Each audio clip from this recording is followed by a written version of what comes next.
kind of a irritating video to make. I think I'll put it on YouTube just because I wanted to put this guy's name in the title and description, and I would really like him to see this video because I'm going to rip him a new asshole. And it really bugs me that this guy is freaking called a doctor of psychiatry and neuroscience. I mean, why not? I mean, none of these people have any freaking credibility. I mean, this is just amazing nonsense. So, yeah, it's an old TED talk. It's the most recent thing I could find. Alright, so anyway, this guy, this Eagleman guy. Alright, this is a guy that Modern Mystic mentioned about some sort of consciousness thing and whatever, near-death experiences or something. I didn't even pay much attention because I just find it, who the hell cares, kind of a subject. But anyway, so I look up this stupid guy's name, and then I see this is disgusting. That's the only word for it. This is disgustingly stupid. So he calls himself a possibilitist, so I guess I'll call him an idiotist. Because, what else? It's just so fucking idiotic. Show of hands, how many people know what the deep field observation is by the Hubble telescope? How many people have heard of that experiment? Okay, a few. Okay, in 2003, NASA decided that it was going to take the Hubble telescope and it was going to point it at a little dark patch of sky. So it had already done a low-resolution map of the cosmos, and what they wanted to see is, what if we took this finely honed lens and we find a little patch of sky about the size of a pencil tip at arm's length, where there's nothing there, and we point it there for a really long time? Would we be able to see a star there where it looks like there's... Yeah, they did this even with the first, just what you see with your eyes, and then you put a telescope up and you see more, and you see more, and you see more. Yeah, you can just make the resolution higher and higher. Yeah. Yeah. Nothing. So what they did, starting in 2003, is every time the Hubble came around the Earth, they pointed the lens there for 20 minutes to collect any lonely photons trickling in from the distant reaches of the universe. And they did this 400 times. And in the end, they took all of this data and they compiled it, and they put together what was there in that little patch of space. And they didn't find a star. What they found were 10,000 galaxies. A galaxy contains 100 billion stars. So that's 1,000 trillion stars that are all just like our sun. Yeah, and they always knew they were there. Okay, I mean, the size of the universe has been sort of unknown as long as we've known how old it is. So, the idea of expansion, the whole thing, you wouldn't figure it would be inconsistent. Like there would be nothing here and something over here. So this is sort of old news. Right? And they have innumerable solar systems and planets going around and life forms that we can't even imagine. That's what's... Okay, so what was that? Let's just do that again. What the hell was that? So let's understand the context. This guy is really big on not drawing conclusions, all right, and keeping your mind open and all that kind of crap. And this is what he says crap like this. That are all just like our sun, right? And they have innumerable solar systems and planets going around and life forms that we can't even imagine. That's what's teeming behind this little patch of black space. Right, so it's teeming with life, right? I mean, it's just said that, right? What else teems? It's teeming with balls of cold elemental chemistry. No, it's teeming with life, right? So, yeah, so he's drawn a conclusion somehow that he has some sort of evidence, that he has some sort of reason to believe life happens. All you have to do is have planets and all of a sudden life will just poof. Alright, so again, I'll make the two biggest arguments against that. The first argument being most of that universe that he was pointing to, or says exists, or is pointing out exists, is older than ours, much older. And so anything that would have lifed on there would be way, way ahead of us, billions of years ahead of us even, okay? So they'd have more than enough time to do something like send a signal loud enough of just images, just an image of anything, any solar, water molecule, the elements and their atomic weight, all that kind of information could be sent in really crude form. It would be obvious to anything with any intelligence. They could decode the message with no problem. And guess what? It's not there. It's no one's saying anything like, I have water here. Nothing. They're not saying anything. So there's, one strike against life, at least intelligent life. And then you just look at our own planet and you say, why isn't life popping up anywhere? There's all these dead bodies all over the place. Every part you could possibly want to make a living thing, it's all over the place. You could just find a bucket of protoplasm. You just go out in your yard and you go find it. So how come? How come none of it ever just pops into a little living machine and eats the crap out of the life that's already existing here? How come there's no competitive life forms like there are competitive species and like there are competitive variations of life on Earth? How come, if they're all going to eat each other, how come none of these things ever did that? How come they always seem to find a way, and somehow life doesn't find a way on Earth in 4 billion years? One DNA molecule. Every living thing is related to one DNA molecule. That's the human genome evidence proof thing. Okay, so that game's over. It's one DNA molecule, one time. So anyway, so there's absolutely not one single affirmative fact that indicates that life ever happens ever anywhere else. Ever. And the fact that we haven't made one, of course, that's another fact, right? We can't even synthesize one with all the king's men and all the king's horses. We can't build a fucking Humpty Dumpty. So I guess that's another piece of evidence against the fact that we can't even build one of these things. So anyway, so this is just pitiful. Doctor of neuroscience and psychiatry, I guess, well, whatever he is. And this is what he says he does know. He knows this, right? But he doesn't know there's not a God. Yeah, that's coming up. Now, if you mapped out the whole cosmos at that resolution, it would take 1 million years. So I think this is a really good consciousness raiser to start thinking about the size, the enormity of the mysteries that surround us. Yeah, right. So let's understand too. Take life out of this equation, right? Just strip the Earth of its little green fuzzies, all right, and then look at the universe. It all of a sudden doesn't seem all that mysterious, okay? There's this consolidated matter in the middle of solar systems doing this output of energy thing, okay? And then these bodies get trapped because it has this gravity that's created by its mass that enables it to produce the energy in the first place. And so there's these mechanisms that tie this matter thing together when energy gets consolidated into matter, when it forms into elementary atoms. So it seems there's this mechanisms, okay, that form first the atoms, and then the atoms coalesce and they form what we call the celestial body stuff. And the dynamic is not that complicated. We experience gravity. It's not that amazing. Certainly interesting, but not amazing. And that's all there is, okay? There's a few tens of thousands of compounds. Okay, there's not, or even 1 million, even 1 billion compounds, you could say, but none of them synthesize anything. They just are compounds that can form naturally, and that has a limited number. And so it's only when it does this evolution thing that you end up with this more complex chemistry and these more complex phenomenon. But outside of that, it's a simple machine. It's a simple mechanism. So I've spent my entire life in science, and I figured if we want to... Yeah, well, Skippy, if you're an example of what's going to be called a scientist now, yeah, we really are so fucked.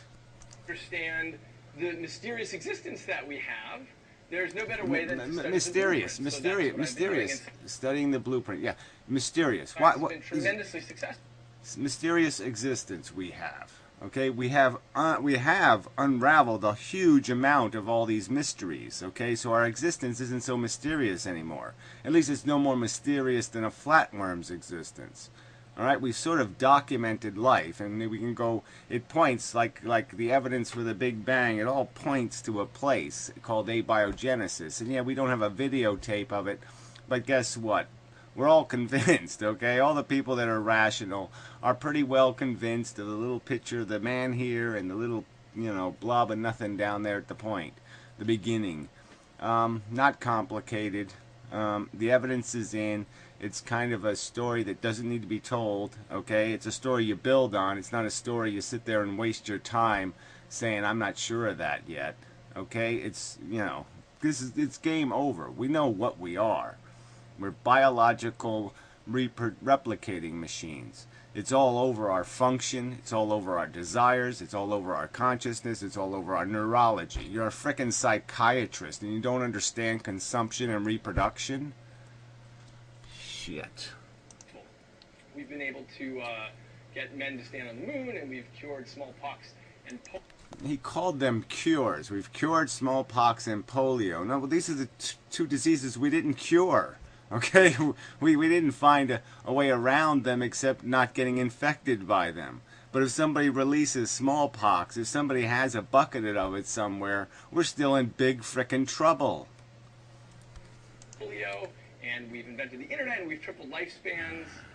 But what you really learn from life and science is that when you get to the end of the pier of everything we know in science, well, we didn't really triple lifespans, unless you call tripling lifespans stopping the fact that we get killed in a violent war, or that we get killed by some silly infection in childhood. Yeah, we did that. Yeah. I don't think we exactly tripled lifespans. Okay, we eliminated the 2/3 of mortality causes that didn't have anything to do with our genetics. You get to the end and you stand there, you see that beyond it's all uncharted waters. It's all the stuff that we don't know. It's the vast... Yeah, right. So he thinks that there's a whole bunch of truth out there. This truth out here, this sea of crap, is somehow bigger than the truth of evolution. That the truth of evolution isn't the big idea. Alright, the big, giant, huge monkey in the room kind of thing. The mass of the energy of the thing. The biggest part, the biggest descriptor of the essence of it, the thing that is the truth of our existence, which is consumption, reproduction, cannibalism, and addiction, the truth of our evolution. And he thinks there's another big idea out there bigger than that.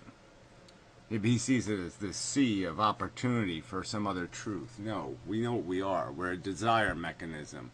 And we know why the desire exists, because it's conducive to the replicating for the sake of replicating that the DNA molecule is doing in a viral state. The DNA molecule is a virus. It's just doing what viruses do. It's a mechanical thing that replicates. Period. Mysteries around us, like dark matter and dark energy, or why mass and energy are equivalent, or how you build consciousness from pieces and parts. Yeah, well, I don't know. Putting those three things in an idea pool is kind of insipid. Why we're conscious is kind of interesting. Why there's dark matter is not interesting. Okay, that's just a phenomenon of the fact that most of the energy in the universe is not on fire. But I mean, most of the mass. Well, the mass is energy. But anyway, it doesn't. Who cares? Not terribly important, not terribly relevant. But our consciousness, yeah, that's an interesting question. That's supposed to be your expertise, neuroscience and psychology. I mean, psychiatry. That's what your appointments in these departments means at these colleges and whatnot. So this is be something that you should know something about. You don't know anything about the rest of this crap. So why don't you stay to this and see? Give me an explanation that makes some sense, huh? Somebody would bother me. Ah, I'm back. Cigarette. Yeah. Anyway, those in a while. Anyway, so I'll let him talk some more, because I'll smoke. So that'll be more fun. or what the fabric of reality is, or what life and death are about. These are all the things that are beyond the end of the pier in science. And what you really learn from life in science is the... Wait a minute. What death is about? We don't know what death is about? I mean, I think that one we know what it's about. You can't make new molecules unless you kill the old molecules. Or, like, you have way too many molecules. So I think we know what death is about. Jesus. Vastness of our ignorance. Now, I love that. You know, scientists talking about the vastness of our ignorance. You know, after we've done 10,000 years of this stuff, and it's been on this exponential curve. I mean, it really is a hard exponential curve of knowledge, you know, in terms of dissecting this thing and figuring it out. So I just find that amazing. You know, we figured out how to land on the moon. We have play golf on the moon. You know, and no, we still, there's some other mystery. No, there's no other mystery. We kind of found out how it works. The other things are round. They have dirt and dust and crap on them. And yes, you can walk around on them. You can drive around on them. But yeah, there's nothing to eat or fuck. Will, as we move forward, continue to build slats out and get a little bit more each year, but in fact it's a giant ocean that's in front of us. Right, okay, so again, this is the metaphor being used, that we only have a tiny bit of the real story, that the real story is something specially eschel, double specially deschel, special, triple special, double special, double special. It's not evolution. It's not chemistry and evolution, which we've figured out, okay, that it's, yeah, you start off with this physics, you make chemistry, you make chemicals, and then you make biology out of the chemistry. But it's all basically just physics, okay, and we're just doing some sort of bizarre, strange, hoppity-hop dance, okay, because of a DNA molecule.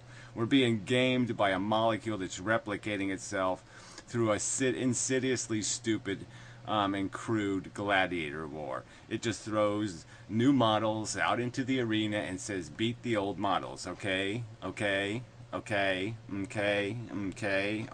over and over and over and over again, and all they do is figure out how to jump on top of each other's heads. That's it. There's nothing going on here. We've got most of the story. We've got at least 95% of the story. We've got 98%. We got 99.99999% of the meaningful story. And you, just because you're missing a couple of details, like how to tuck your pants in. Yeah, so, yeah, it's a huge mystery. Why don't guys tuck their pants in? Oh, it's giving you a boner? I don't know. That's my theory. And so, there's no guarantee how far we'll get. And certainly in our brief twinkling of a 21st century lifetime, we're not going to get that far. So we're confronted... A twinkling again. Skippy and his twinkles. Twinkle, twinkle. I mean, come on. This is science. What big question is unanswered? What big question is unanswered? They're answered. We know what we are. We're biological mechanisms caught up in a silly competition to replicate a molecule.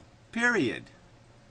That's the story. You want to add a sentence and we're totally frickin' duped, and it doesn't look like we're ever going to get intelligent enough to figure out we're being totally gamed. You want to add some extra sentences, those are going to be the sentences. And we're totally fail at figuring out that all those screams mean something, that all those horrific blood spurtings out of ears and nostrils and vomit flying out of noses mean something. With these very deep mysteries. Now, given that situation, I've been very interested by these recent books by the neo-atheists. Yeah, so he's talking about Dawkins, apparently. You know, he's a neo-atheist. You know, yeah, that's a good, funny picture. Because, yeah, you're like Charlie Chaplin. You might as well have a funny walk. Oh. This is insidious. So these are very important and insightful books, but I think they've left the public with a misconception that scientists don't have the capacity to gamble beyond the available data. You know, to be silly. Is that it? We need more silliness in science. Yeah, they make science seem like it's clinical and serious, and well, we want the public to know that scientists are just as silly as every fucking other fucknut on Earth. Why don't you just buy yourself a Pope hat and a funny, some $10,000 booties? I mean, that scientists are acting as though we've sort of got it all figured out. E equals mc squared, F equals ma. We sort of get consumption, reproduction, cannibalism, and addiction. Yeah, that's my personal contribution. Get it. We get how to describe the cosmos in equations, or if we don't know how yet, we're pretty sure that our toolbox will capture it. Yeah, we're pretty sure that there isn't a crackerjack prize at the bottom of the human genome, and there isn't. There's nothing here, okay? We're freaking bacteria with brains, or flatworms with brains, or monkeys with brains. It doesn't matter what you do. Yeah, we have a scheming intelligence better than everybody else's scheming intelligence on Earth, all right? But we're still too stupid to figure out we're getting gamed by a molecule. But I actually think that's not a very good description of science. Science actually is extremely open-minded. It doesn't throw out the baby with the bathwater. Well, again, to describe science without conceding to the exponential curve, okay? Science 1,000 years ago had to have an open mind because it didn't have anything called evidence, all right? That's why we had to wait so long to say we evolved, is because we had to wait for Darwin to meticulously, measure and detail all this nuance of this evolution. Yeah. And spend, literally decades, writing a fair book. But anyway, yeah, he had to detail it, okay, to have evidence before we could say it. But now we can say it we can say evolution really, really loud now, okay? Darwin could say evolution. I think we got it. But now we can say evolution, it's a goddamn fact. If you can't figure this out, you're just too frickin' stupid. We should have you on a goddamn leash. If you can't figure out this fundamental fact from all this fucking evidence, you should be on a goddamn leash. That's the truth of it. Because you're as dumb as a fucking dog. You're as dumb and you're too stupid to be let anywhere near power. You're too stupid to goddamn vote, and that's a goddamn truth. You're too fucking stupid. The baby is all the awe and the mystery that drew us into science in the first place. So science... Well, guess what? It's awe and mystery. No, awe and mystery. Curiosity might have been a reasonable word to say here. Okay, confusion might even have been a decent word. Awe and mystery. Yeah, that's why you're a bad scientist, because you have bad motives. If it's awe and mystery and not curiosity and confusion that drove you into science, then you're in it for the wrong reason. You're gamed by the molecule. Again, Mr. Psychiatrist. Gamed by a fucking molecule. Science instead is very comfortable holding multiple ideas in mind and saying, well, it might be this, it might be this. The scientific temper... Yeah, OJ's wife might have just had a spontaneous neck collapse. Yeah, maybe. Spontaneous neck collapse. Yeah, and her head fell off. Yeah. And OJ just happened, it's just a coincidence. The size 14 Bruno Mali shoe prints, they're all over the place. I mean, I bet you if you took the Hubble telescope and pointed it at Earth, you'd find size 14 Bruno Mali footprints in blood all over the goddamn place. I'm sure of it. Yeah. OJ's innocent. I'm a scientist. Trust me. Fuck you. Is one of creativity, making up lots of narratives, and then making up. Yeah, don't base them on anything called logic, and don't sit there and get into maybe even a public discourse and subject yourself to complete humiliation as a phantasmagorical daydreamer. All right, you premised your video on a silly premise. There's life in the universe. You did that. And now you're going to talk about is that a tested theory? Has that been tested at all? Did you do any examination at all, or did you just make it up? That's right, you just made it up. That's all you did. You made up shit, and you said it like it was a goddamn truth. and then you're going to talk about how other scientists, the neocon scientists, have somehow made a mistake? No, you're the abortion buddy. Find evidence to weigh in favor of one over others, but sometimes you just can't find evidence. There are many. Yeah, and sometimes you can. And guess what? On all the important shit, we found the fucking evidence. Yeah, we found the size 14 Bruno Mollies. We found them on his fucking feet in a video. With the gloves on his fucking hands in a video. Questions that are beyond the toolbox of science, and in those cases we're perfectly comfortable holding on to all of those different narratives. There's not a strict need to commit. Yeah, not a strict need to commit. So yeah, just keep the phantasmagorical, silly option open, willfully and deliberately. You're just throwing a crowbar to try to keep the door open. The door is closed, okay? There can't be a God. If you believe in evolution, there's no way there's a God, okay? The door is fucking closed. Gods with intelligences don't subject sentient creatures to 500 million years of carnage while they go off to 7-Eleven to get a big gulp. It just doesn't make any fucking sense. It makes no sense. 0 sensibility to that. It's nonsense. That's a crowbar, and you're fucking raping the truth. So that's what really happens in science, and so I've been... Well, if that's what really happens, then I guess we got to put a leash on fucking scientists, too, because they're too stupid for their degrees. A little concerned about this voice from the books by the neo-atheists, whether this is how science is going to be represented. Well, why don't you name names, you pussy? Why don't you sit there and say exactly what book gives you this concern and what little truths they're spouting that gives you all this pause and worry? Let's hear it. Because in my book, people like Dawkins are almost as phantasmagorical as you. I think that we know too little to commit to a position of strict atheism where we act as though we've got it all figured out. Right, so we can't be atheists. We have to indulge in fantasy. Henny Penny stories are open because they're a star. They're all equal. All the stars are equal. Any story you can make up is equal to every other story you make up. And we shouldn't have any kind of scrutiny and say, no, those stories, now the book is closed. And any story that involves the existence of some grand intelligence that decides to sit there and play insidious biological experiment games on sentient creatures for 500 million years, okay, it's not plausible.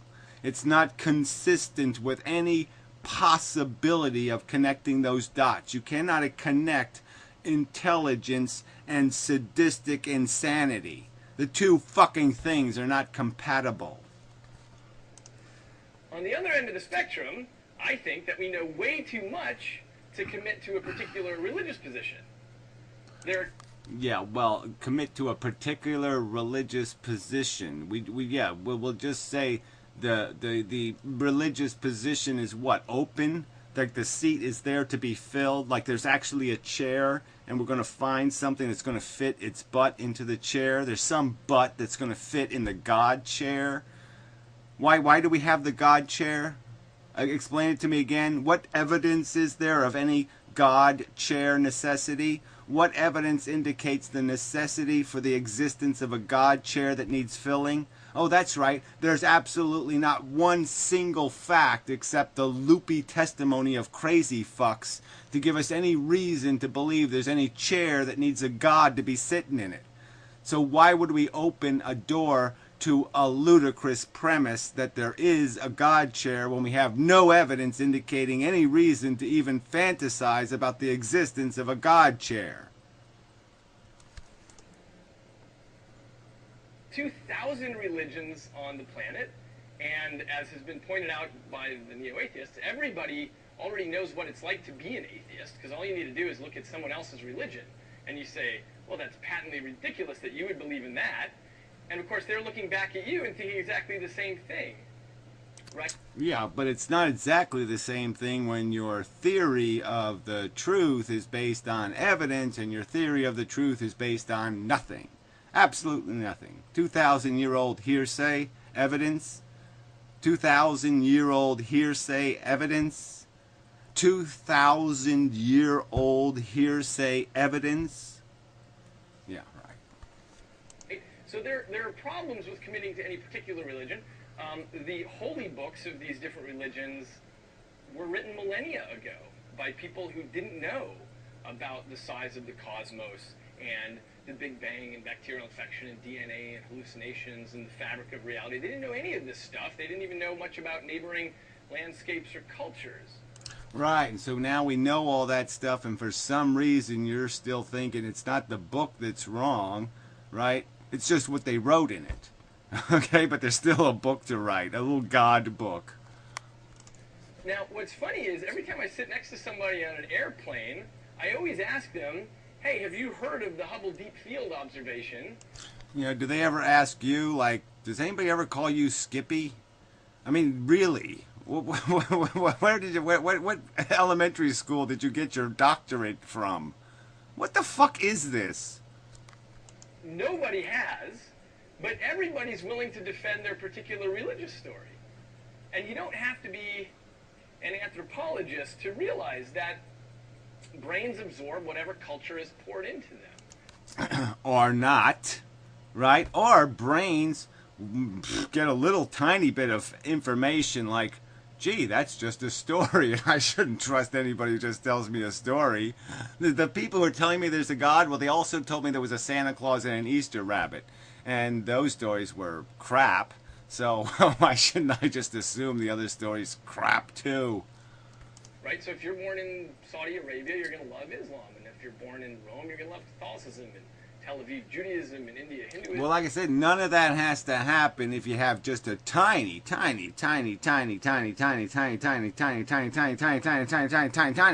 bit of skepticism. Just a little tiny bit of it. All right, and you can basically say, well, wait a minute. How does Santa Claus get through the chimney when we don't have a one? Yeah, you do really simple logic and you can figure out, well, gee, that's just a big bag of shit of a story. I mean, that Henny Penny story, right? What's the God, Henny Penny, God? Yet sounds like fucking the same bullshit to me. In Springfield, Ohio, you're going to love Protestantism. And it's no coincidence that you don't find a big blossoming of Islam in the middle of Springfield, Ohio, and you don't find a blossoming of Protestantism in Saudi Arabia. Right, so I guess that means it's all just fucking idiotic storytelling and you ought to just let that shit go. But guess what? There were lots of people blossoming all over the philosophical world with the idea of a non-God creation story, evolution. Yeah, it popped up all over the place. Because it's probably an evidence of its credibility then, right? Yeah, no God. Evolution. If there were one truth, you would expect it might spread everywhere evenly, but in fact, we are products of our culture. That should be clear. So the scientists telling us we're products of our culture. What is that? I'm not a product of my damn fucking culture. I'm not a product of my ethnicity. I'm not a product of my fucking skin color. I'm not any of those things anymore because I have a fucking brain. So I'm a product of my fucking informed consciousness. Shit. The strange part is that people are willing to fight and die over this product, over the product of what gets poured into them and the stories they're told.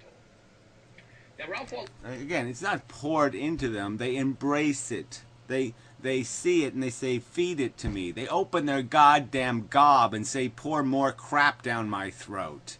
Because it placates them. Emerson pointed out that the religious stories of one generation become the literary entertainment of the next. Right? So, think about Isis and Osiris or the Greek or Roman panoplies. Nobody's fighting and dying over that anymore. Yeah, because they didn't have a book, I guess. Right? A holy book. Maybe they didn't kill enough heathens with it. But yeah, let's be real about how did Christianity become the popular religion? Oh, that's right, it killed anybody who said I'm not a Christian. Yeah, that works. You want to make your belief popular? Just kill everybody who doesn't have it. Not too much.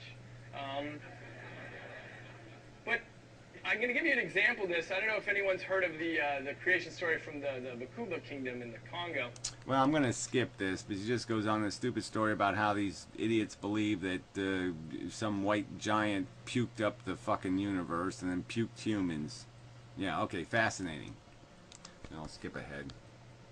I think that we could sort of safely say that we know maybe too little to commit to strict atheism, but we know way too much to commit to any particular religious story. So that puts me somewhere in the middle. So we know too little to commit to a rational theory of the evolution of matter in the universe. So Big Bang, consolidation of matter, matter on Earth as the Earth cools, chemistry happens, abiogenesis, living things consume each other 4 billion years. We sit here and now talk about it, and we have to say what? There's something wrong with that story. There's something unconvincing in the evidence. There's some piece of evidence. There's some sort of real piece of evidence that's saying there's something wrong. There's some non-fitting detail. What detail? What scientific fact do you have that it is all incompatible with that simple diagram? Name me one single scientific fact that somehow casts some sort of doubt on the credibility of that simple outline of the diagram. Name it, please. And what has surprised me is the amount of certainty that you find when you walk into a bookstore. So I walk in and I find the books by the neo-atheists and the books by the fundamentally religious. And you still can't name names, can you? So who are you talking about? Dawkins, Dennett, Harris? Who are you talking about? Can you please name a name and name one of their theories or postulates or statements or hypotheses that you find offensive, Skippy the brilliant man? Go ahead. You're going to sit there and call somebody a neo-something. Then why don't you demonstrate how they are wrong and you are right? Why don't you do that with something actual, like an actual provable circumstance of their fallibility and your brilliance? Why don't you goddamn grow some balls and do that? And those are your only choices. And what happens is these are very smart people on both sides that are spending all of their energies polarized. Patronizing much? Yeah, they're spending all their energies, the smart people are spending all their energies fighting desperately the ignorance that's fucking goddamn crashing the human race into the fucking cosmic toilet, you fucking retard. Have you heard of global warming? Have you heard of fucking religious fanaticism and terrorism and all this other shit? Have you heard of any of that crap, jackass? Jihad? Have you heard of a jihad? Each other and arguing against each other's details. And I feel like there should be another voice in there somewhere, because in fact, if you imagine... Right, so there's right, wrong, and some jackass voice. The voice of fencerosity. Let's walk the fence of fencerosity. No, let's not be a fucking warrior in the war against ignorance. That's not a good thing for a scientist to do. Scientists shouldn't be fighting ignorance, preposterous, nonsensical, insipid ignorance. No, scientists should just walk a goddamn idiot moron fence and just say, well, I can't tell the difference. Fact, fiction, I don't know the difference. In the space of possibilities, it's enormous, right? I mean, yeah, we don't even understand what a there are no possibilities. Guess what? There's inevitabilities. That's all there is. There is no possible anything. Okay? Possibility is only error. It's only a non-detected inevitability. Okay? It's a range of error around our perception of an inevitability. All right? But it doesn't exist as an actuality. Possibility is not an actuality. It's a contrivance created to fill in the gaps of knowledge. And you've got all sorts of possibilities for what might be going on. So imagine... Yeah, right. And for every single fact we gain, there's less and less and less of the error. There's less and less of unresolved nuance to the mechanism. We know more of the variables, and so we have more control over our understanding and perception of the reality. So again, possibility in the last 200 years has gotten incredibly thin. This space, and take the Judeo-Christian Islamic tradition, that's one point in this possibility space. And take the Eastern religions, that's another point in the possibility space. And take the idea that we're just atoms, and when we die, we shut off and we scatter. That's another. Yeah, so right, these are all equal little blips of blobby in some kind of field. There's no difference. There's no credible theory versus incredible theory. And that's the scientific method. Yeah, sorry, then science fails. Point in the possibility space. And if you start populating this, you see that there are giant landscapes in between of possible stories that might be going on. And I feel like there's not enough to... Well, let's hear one of your possible stories. What is one of your possible stories? What? Metal Henny Penny? Like she's made out of chrome or something? And she's chasing what? Unicorn balls? What? What's your story? Discussion about this. Instead, there's this false dichotomy about God. Well, I wonder when you've had the discussion. I wonder where you had it. Because you've said things that are just preposterous, that through little tiny bit of discussion could be pointed out to you to be a preposterously unfounded thing to say. Like there exists life in the universe. Versus no God, which I think is much too limited, really, for a modern discussion. So for myself, I'm finding myself in this middle position. Now, some people call that agnosticism. Some people call that just absolute crap. You might as well have no brain at all if you can't fucking goddamn use it. If you can't tell the difference between fucking Santa Claus and, you know, whatever, the gravitational theory old stuff that got the, you know, that made it possible for us to slingshot around the moon and get our way back home. You can't tell the difference between those two things, then you're an idiot. You're an idiot. Which is a term that I think is sort of a weak term, because the way that it's typically used, people mean, well, I'm not certain if the guy with the beard on the cloud exists or doesn't exist. That's typically what they mean. They mean whatever was poured into my head, and, you know, I have my doubts about it. Yeah, again, you're certain there's no guy with a beard in the chair. You're just saying there's still a reason to put something in the chair. And again, there is no reason. Why do you still have the chair? There's no reason for you to have a chair for a god to be sitting in. No reason whatsoever. Not one single fact indicates that's a reasonable thing, to build that chair and then to try to put somebody in it. Something in it. So I don't call myself an agnostic. I call myself a possibilian. And the idea... I'm going to call him an Idiotilian. Idiotilian? Yeah, Idiotilian. The idea with possibilianism is an active exploration poured into my head, and, you know, I have my doubts about it.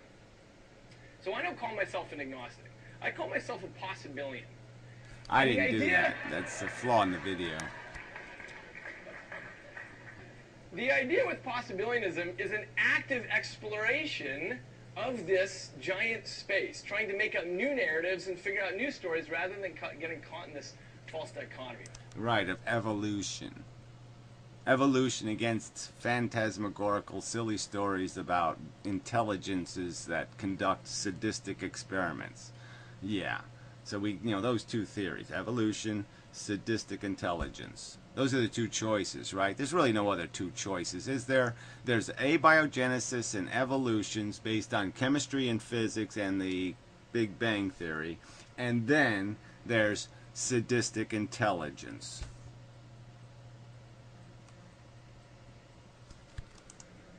So possibilianism is now 1 year old. And I first announced it in a live interview on NPR a year ago, and I defined it and talked about it. And I left the studio and I got in my truck and I drove back to my laboratory. I'm just going to jump ahead. This is a waste of time. So it's an incredibly complex system, and yet somehow this wet biological network is you. It's all your hopes and aspirations and dreams, every piece of love you've ever felt, hunger, joy, everything.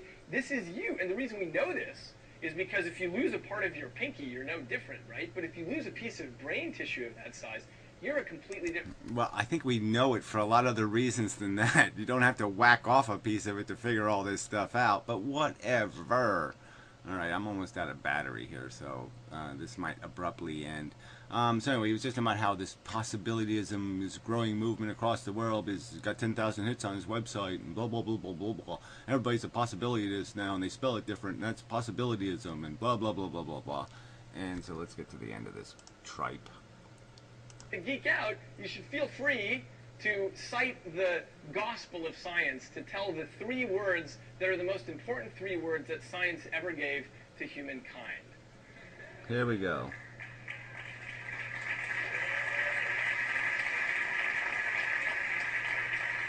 Right. So science isn't discovering the truth. It didn't spend 10,000... There's really no point. I mean, the Curies spent, 4 years... tons of fucking ore to synthesize radium. I mean, they do these fucking work for nothing because you idiots are just going to sit there and say, well, we don't know nothing. Oh, that doesn't prove nothing. That doesn't mean there's no God. What the fuck is this? You're fucking slandering fucking goddamn science. You're slandering knowledge and information. We know where we came from, butt for brain.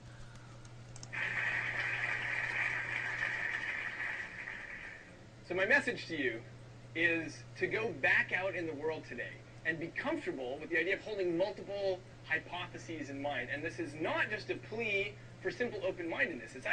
It's a plea for simple-minded silliness, nonsense. Run away from the truth because the truth sucks. Period. For an active exploration of new parts of the possibility space. Because I think this is really important.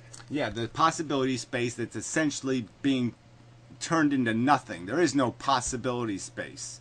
Not in the sense that you want a possibility space. The possibility space is just going to be about, figuring out how thick the paint is on your car. Now, who the hell could possibly care?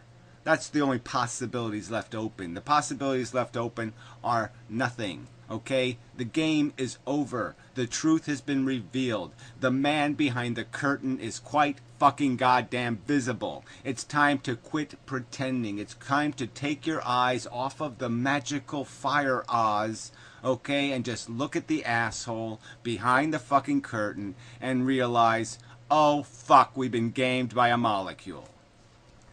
For our educational systems, for our children, and for our legislation. And it's even important for our future of warfare. Right, because we're going to need to give those drones a mission statement. We're going to have to fill them full of God knowledge.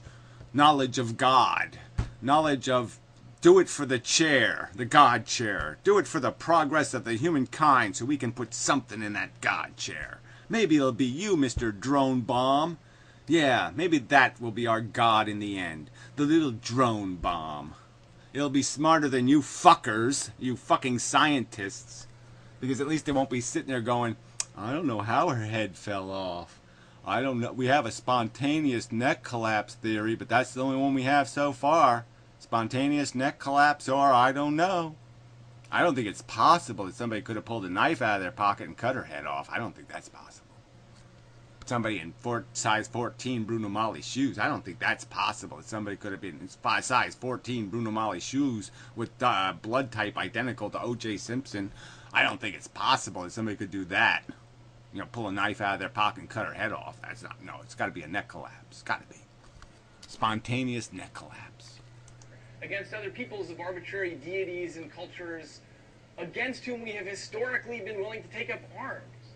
Right? So my plea is to leave this auditorium today and go back into this strange, mysterious world that we're in and try to lead a life that is free from dogma and full of awe and wonder. Yeah, right. So it's the God of awe and wonder. So let's just put that in the damn chair then and just admit what you are. A sycophant to awe and wonder. The neuroscientist, the goddamn brain doctor, Dr. Brain, says let's get fooled by awe and wonder. two of the most unreliable, bigoted, nonsensical bits of our fucking goddamn psychology. So don't be impressed by your logical sense, your intelligence, and your capacity to do logic in a reasonable realm. No, follow your awe and your wonder to God's lap, so he can stick his fucking finger up your ass. And to celebrate possibility and to praise uncertainty. Yeah, things that really don't practically exist, okay? The realm of uncertainty has been narrowed to almost nothing, and possibility is just a contrivance of human error, human limitation. There is no possibility, there is inevitability, and that's all there is. Thank you very much. Fuck you very much. God. Alright, well, I made it on the battery. Okay, long video, sorry. I should be doing the update, so let's see how quickly we can do it. See if we can do it before the battery runs out. Alright, these are the videos I made on the website, donotgod.com. Professor Anton is an asshole, and the other guy too. I did a video, that's a good video. What the fuck, good video. Kind of sang a song in there, kind of funny. Stickham, yeah, it was okay, not great, but not bad. Perception and such, this was a great video, they're all great videos. Dialogue Agency, hard determinist, Professor Anton and that Hansen guy. So yeah, I responded to their idiotic, mushy bullshit video. Head Games, this was actually a really good video. Sideways image here, you can see it, Head Games, good one. The Cult of YouTube, that was my last YouTube video, an update video, so I am done. So only 5 videos this time, and 1 MP3 file from Stickham. So till next time and such, you motherfucking goddamn cunts. Because that's apparently all people are. It's just motherfucking goddamn ignorant, stupid, jackass cunts who just keep trying to sit there and chase some sort of goddamn fantasy theory. I mean, god damn it. I mean, when scientists do this, it's just so discouraging. I mean, scientists ought to have a mob, and they ought to just, make people like this guy disappear. I mean, god damn it. The neo-scientists ought to be doing some work with the neocons in fucking government or something, and these phantasmagoricals should slip on a goddamn banana peel somewhere. Ugh, it's disgusting. How do they give people degrees in fucking goddamn neuroscience who talk babble like this? 1 year in whatever he said. I mean, just this fucking beauty in the universe puke. God, it's disgusting. Disgusting! I mean, he's a fucking Borg of the DNA molecule. They gave him a degree in neuroscience.